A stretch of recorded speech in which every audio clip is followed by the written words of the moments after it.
Philadelphia, the city of brotherly love. On July 24th, 2009, at approximately 9:30 in the morning, Hannah and I walked into the ACORN office in Philadelphia, Pennsylvania. Hannah posed as the prostitute seeking to traffic into the United States underage prostitutes from El Salvador. I posed as her pimp boyfriend running for Congress seeking to launder the sex profits into my future political campaign. You may recognize the Philly location from the beginning of each video released thus far. And you may have heard about our Philly sting from the media. Levinson tells CNN that the filmmakers made similar efforts in Philadelphia. Once inside, we met with Catherine Conway Russell, the nonchalant ACORN office manager. You may recognize Catherine from testimony she posted to Media Matters on the internet. Here's what happened in Philadelphia. First, the way we were dressed. He was not dressed in any unusually flashy manner. I was wearing white pants with a satin tie, and Hannah walked in wearing a sarong, stilettos, and the pimp fur with hoop earrings. She also wore a bizarre-looking leather shirt. Like if we come to the ACORN sessions, no one's going to freak out about the fact she's dressed like this.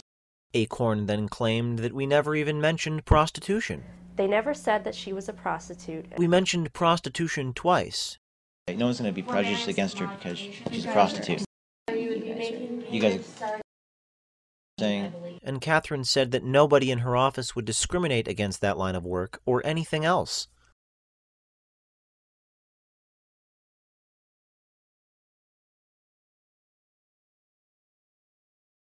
Because she's a prostitute.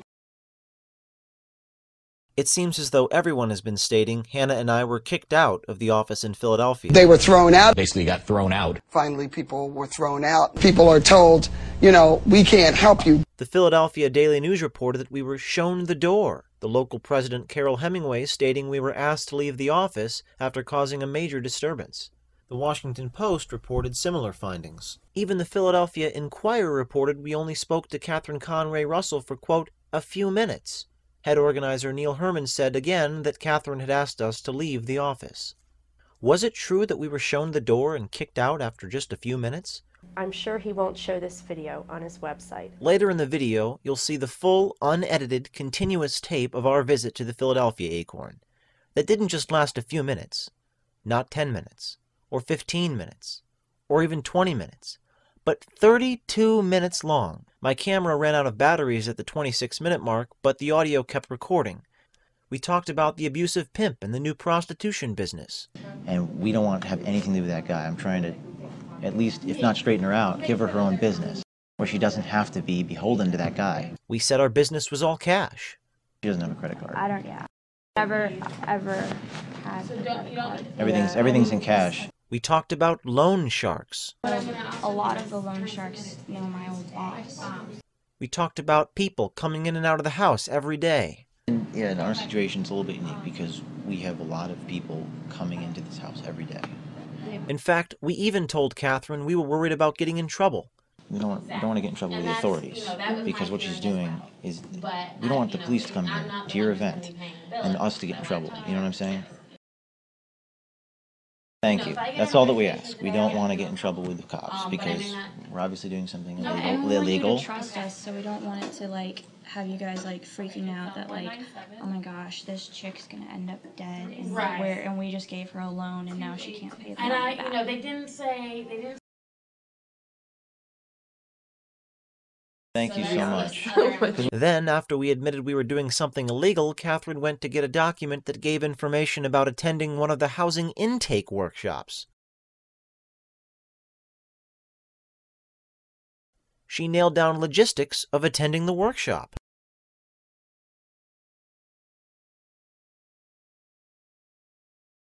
Before we leave, could we just ask you one more question? August 4th at 6 p.m. Here. It was at this point our video ran out, just a few minutes before we left. We mentioned the underage girls. Then they asked about bringing girls from El Salvador and getting them papers, etc. I told them that there was nothing we could do to help them, that I didn't know anything about what they were asking about. What Catherine actually said was that it was okay, and began to explain what type of property we should be looking for. Well, I mean, what if there's 12 girls, then maybe 13, of us living in a house for a little bit. I mean, it would be short term, no more than a year. Would that be okay?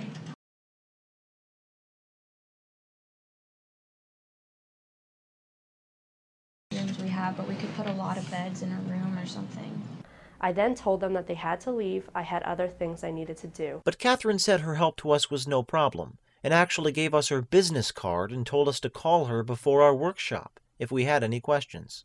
She said we'd have to make arrangements despite our lack of a bank account. Thank you so much. Yeah, I mean, really. When was it? So, do you have a card? Do you mind if I call you for advice or anything before this workshop?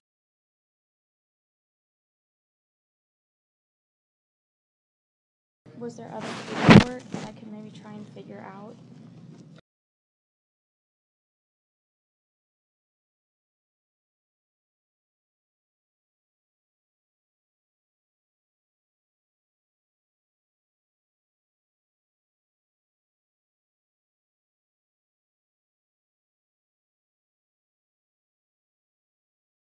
That's where I give cash to the post office and they give a check.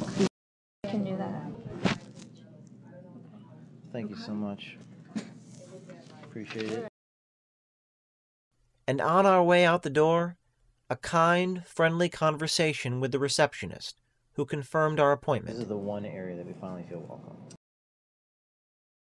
She didn't call the cops on us, you know what I mean? Every time we go anyplace, they call the cops, the banks. Because of what she does for a living, And it's you know what I just mean? not But anyways, we nice. just wanted to thank you so much. I appreciate it. so much. I might be here at this. August I think 4th. it's August 4th. Yeah. Thank you. Thank you. Then we walked out of the facility. At no point were we kicked out, and at no point were we asked to leave. You can watch and hear the unedited continuous tape to confirm the time sequence of all these events. Questions. Why did the Philadelphia Press report we were kicked out? Will those reporters now print corrections? Would the Washington Post print a second correction? Why didn't Catherine call the police on us while we were there, or at least not help us? Why did she give us her business card and provide information about a housing intake appointment, giving us advice in regards to a housing counselor after we talked about the underage girls?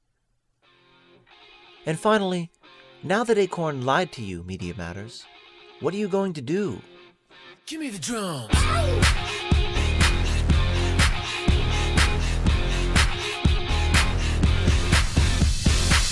I wanna tell you about a girl I kissed. She was ridiculous, I mean picturesque.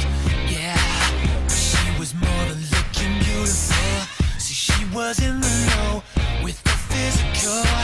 Oh, now it's enough. She was a work of art, is what she did.